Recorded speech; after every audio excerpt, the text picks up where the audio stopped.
Assalamualaikum and a very good day to Dr. Hawati and my fellow course mates. My name is Farahani and today I'll be presenting about one of the strategy of language learning strategy. So for today's presentation, I have divided into 4 parts, which is the first one will be the introduction, then the types, and then a little bit in-depth information about the memory strategy, and last one will be the methods. So move on to the introduction. So in this part, I'll be telling you about the definition of language learning strategy.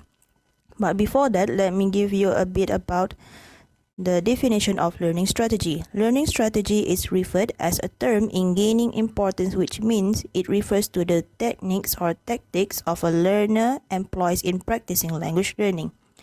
Therefore, the definition of language learning strategy, or it is known as LLS, is a strategy that focuses on the way how the learners deal with the information that they receive and what kind of strategy that they use.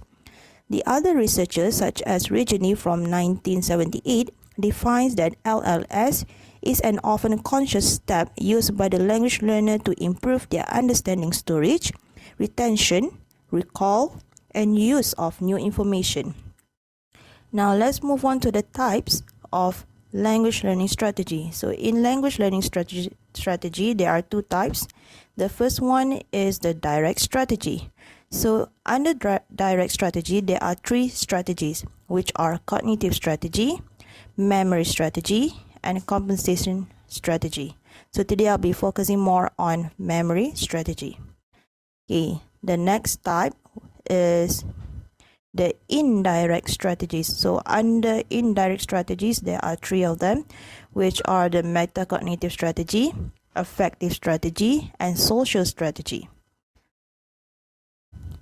Okay, now moving on to the memory strategy. So the meaning of memory strategy is actually a technique used by language learner to remember more effectively.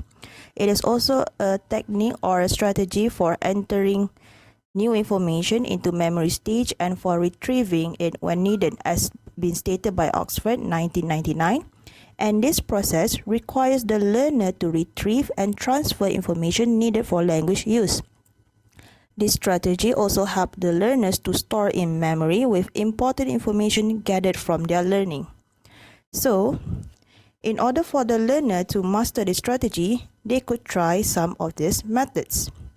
Okay, such as repetition, which is a method which the learner can repeatedly memorize something. The next one will be chunking words. For example, they could memorize some information in chunks.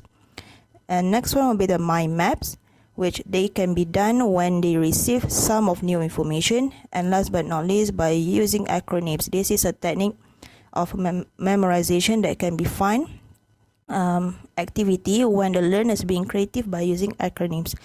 So that's all from me. Thank you.